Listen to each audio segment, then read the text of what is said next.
বর্ধমানে বিজেপির জেলা অফিসে হামলা, বাইকে এসে হামলার অভিযোগ তৃণমূলের বিরুদ্ধে। ইট লাঠি দিয়ে হামলার অভিযোগ বিজেপির গোষ্ঠীকোন্দল, দাবি তৃণমূলের এবং ঘটনাস্থলে মোতায়েন পুলিশ বাহিনী ও কেন্দ্রীয় বাহিনী। বর্ধমানে বিজেপির জেলা অফিসে হামলা এবং এই অভিযোগ উঠছে তৃণমূলের বিরুদ্ধে। তৃণমূলের ঘটনাস্থলে মোতায়েন রয়েছে পুলিশ এবং কেন্দ্রীয় বাহিনী।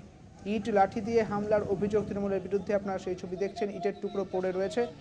বিজেপির গোষ্ঠীকোন্দল, দাবি তৃণমূলের। অন্যদিকে এই অভিযোগ যখন তৃণমূলের দিকে উঠছে তখন তৃণমূলের দাবি এটি বিজেপির গোষ্ঠীকোন্দল। দেখছেন প্রথম খবর কলকাতা টিভির পর্দায়। ঘটনাস্থলে মোতায়েন রয়েছে এই মুহূর্তে কেন্দ্রীয় বাহিনী এবং পুলিশ, রাজ্য পুলিশ এবং কেন্দ্রীয় বাহিনী সেখানে মোতায়েন রয়েছে। বর্তমানে বিজেপির জেলা অফিসে হামলা এবং এই হামলার ছবি আপনাদের দেখাচ্ছি। প্রথম খবর কলকাতা টিভির পর্দায়। এই মুহূর্তে বিশাল পুলিশ বাহিনী সেখানে রয়েছে, কেন্দ্রীয় বাহিনীও সেখানে রয়েছে এবং যে বিজেপির পার্টি অফিসে এই ভাঙচুরের ঘটনা উঠে এসেছে সেই ছবি আপনাদের দেখাচ্ছি। আপনারা জানেন যে ভোট পরবর্তী হিংসা রুখতে এখনো পর্যন্ত কেন্দ্রীয় বাহিনীকে রাখা হয়েছে। 19শে জুন পর্যন্ত 400 কোম্পানি কেন্দ্রীয় বাহিনী থাকবে এই রাজ্যে।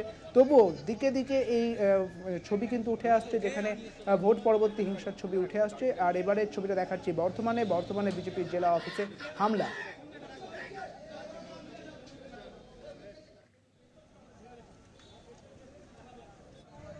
যিনি ট্রাফিক আছেন উনি আছেন। কি ঘটনা ঘটেছে সেখানে?